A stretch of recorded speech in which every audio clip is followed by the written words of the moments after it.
আবাস যোজনার প্রথম কিস্তির টাকা কাদেরকে দেওয়া হবে এই নিয়ে বাড়ি বাড়ি গিয়ে যাচাই করবেন তারা। বাড়ি বাড়িতে গিয়ে তারা ভিডিওগ্রাফি করবেন, কারা বাড়ি পাওয়ার যোগ্য কারা বাড়ি পাওয়ার যোগ্য নয়। এই নিয়ে রাজ্য সরকার নতুন একটি নিয়ম চালু করেছে।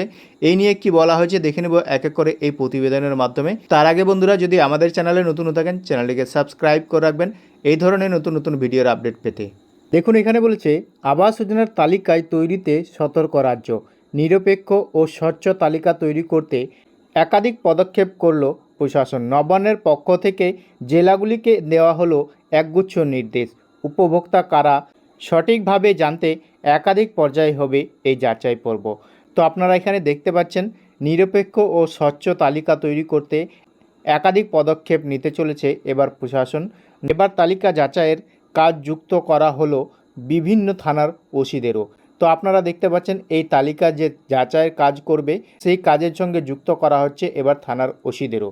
এছাড়াও প্রতিটি গ্রাম পঞ্চায়েত স্তরে একটি করে গঠন করা হবে দল, যে দল সরকারি স্তরের আধিকারিকরা থাকবেন। তো আপনারা এখানে দেখতে পাচ্ছেন, প্রতিটি গ্রাম পঞ্চায়েত স্তরে একটি দল গঠন করবে, যে দলে সরকারি স্তরের আধিকারিকরা থাকবেন। সরকারি এই দল পঞ্চায়েত থেকে তালিকা সংগ্রহ করে বাড়ি বাড়ি গিয়ে যাচাই করবেন। যে দল তৈরি হবে সেই দল পঞ্চায়েত থেকে তালিকা সংগ্রহ করবে এবং তারা সেই তালিকা দেখেই বাড়ি বাড়ি গিয়ে যাচাই করবেন। বাড়ি বাড়ি গিয়ে যাচাই পর্বের পর করতে হবে ভিডিওগ্রাফি। যখন আপনাদের বাড়ি বাড়ি গিয়ে যাচাই করবে তখনই কিন্তু আপনাদের সেই বাড়িতে কি দেখছে কি দেখছে না সেটারও কিন্তু ভিডিওগ্রাফি করতে হবে। তারপরে বলছে তালিকায় স্বচ্ছতা রাখতে গ্রামসভা ডেকে আলোচনা করতে হবে এবং যে তালিকা তৈরি হবে সেই তালিকাকে স্বচ্ছতা রাখার জন্যই কিন্তু একটি গ্রামসভাও ডাকা হবে। প্রত্যেক গ্রাম পঞ্চায়েত বিডিও অফিসে, মহকুমা শাসকের অফিসে উপভোক্তাদের তালিকা প্রকাশ্যে স্থানে দিয়ে দিতে হবে। তো আপনারা দেখতে পাচ্ছেন, পঞ্চায়েত বিডিও অফিস ও মহকুমা শাসকের অফিসের উপভোক্তাদের তালিকা সেখানে দিয়ে দেওয়া হবে। তালিকা প্রকাশের পর 3টি স্তরে হবে যাচাই পর্ব। যে তালিকা প্রকাশ হবে সেই তালিকার পরেও কিন্তু 3টি স্তরে আরও যাচাই পর্ব হবে। বিডিও, মহকুমা শাসক, জেলা শাসকের ইচ্ছা মতো যে কোনো নাম নিয়ে যাচাই করতে পারেন।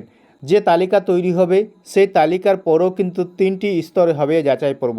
বিডিও, মহকুমা শাসক, জেলা শাসকের ইচ্ছা মতো যে কোনো নাম নিয়ে যে কারো বাড়িতে গিয়ে যাচাই করতে পারেন। এমনকি রাজ্য স্তরের আধিকারিকরাও ইচ্ছা করলে খুশি মতো বিভিন্ন গ্রামে গিয়ে তালিকার নাম থাকা সত্যতা যাচাই করতে পারেন।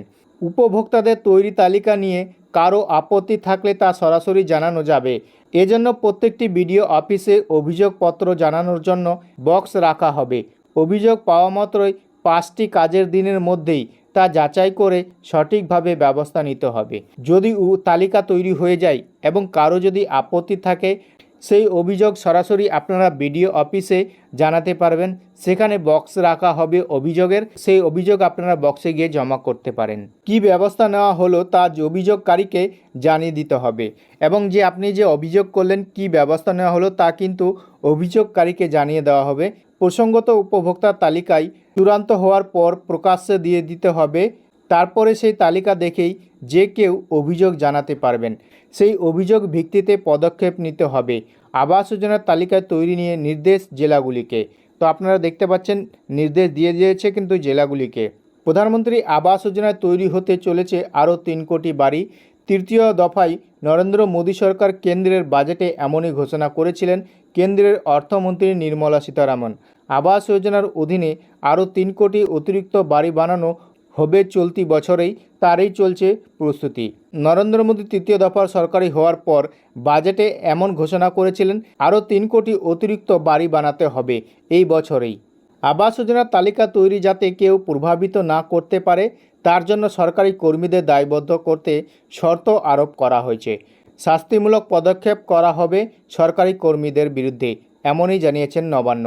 তো আপনারা এখানে দেখতে পাচ্ছেন, আবাস যোজনা যে তালিকা তৈরি হবে সেই তালিকায় যেন প্রভাবিত না করতে পারে তার জন্য সরকারি কর্মীদের দায়বদ্ধ এবং শর্ত আরোপ করা হয়েছে। শাস্তিমূলক পদক্ষেপ করা হবে সরকারি কর্মীদের বিরুদ্ধেও, এমনই জানিয়েছেন নবান্ন। যদি তালিকায় থাকা কোনো একটি ভুয়ো নাম পাওয়া যায় সেক্ষেত্রে ধরে নেওয়া হবে তা ইচ্ছাকৃতভাবে করা হয়েছে। এক্ষেত্রে সংশ্লিষ্ট সরকারি কর্মীদের বিরুদ্ধেই ইচ্ছাকৃতভাবে কাজের গাফিলতির জন্য আইন শৃঙ্খলা ভঙ্গের শাস্তিমূলক ব্যবস্থা নেওয়া হবে। স্বচ্ছ ও নিরপেক্ষ উপভোক্তাদের তালিকা তৈরির জন্য শাস্তিমূলক পদক্ষেপ নেওয়া হবে বলে জেলাগুলিকে সতর্ক করা হয়েছে নবান্নের পক্ষ থেকে। তো আপনারা এখানে দেখতে পাচ্ছেন আবাস যোজনার যে যাচাই পর্ব হবে, কর্মীদেরও কিন্তু এবার বড় দায়িত্ব রয়েছে এবং আপনাদের বাড়িতে যে যাচাই করতে যাবে তারও কিন্তু একটি ভিডিওগ্রাফি করবেন তারা। আপনাদের বাড়িতে কি কি গিয়ে তারা করলো এবং কি কি জিজ্ঞাসা করছে সমস্ত কিছুই কিন্তু তারা ভিডিওগ্রাফি করবে। তো আশা করি বন্ধুরা ভিডিওটা বুঝতে পেরেছেন। ভিডিওটা কেমন লেগেছে কমেন্ট সেকশনে অবশ্যই কমেন্ট করে জানাবেন। আর এই ধরনের ভিডিওর আপডেট পেতে আমাদের চ্যানেলটিকে সাবস্ক্রাইব করে রাখবেন।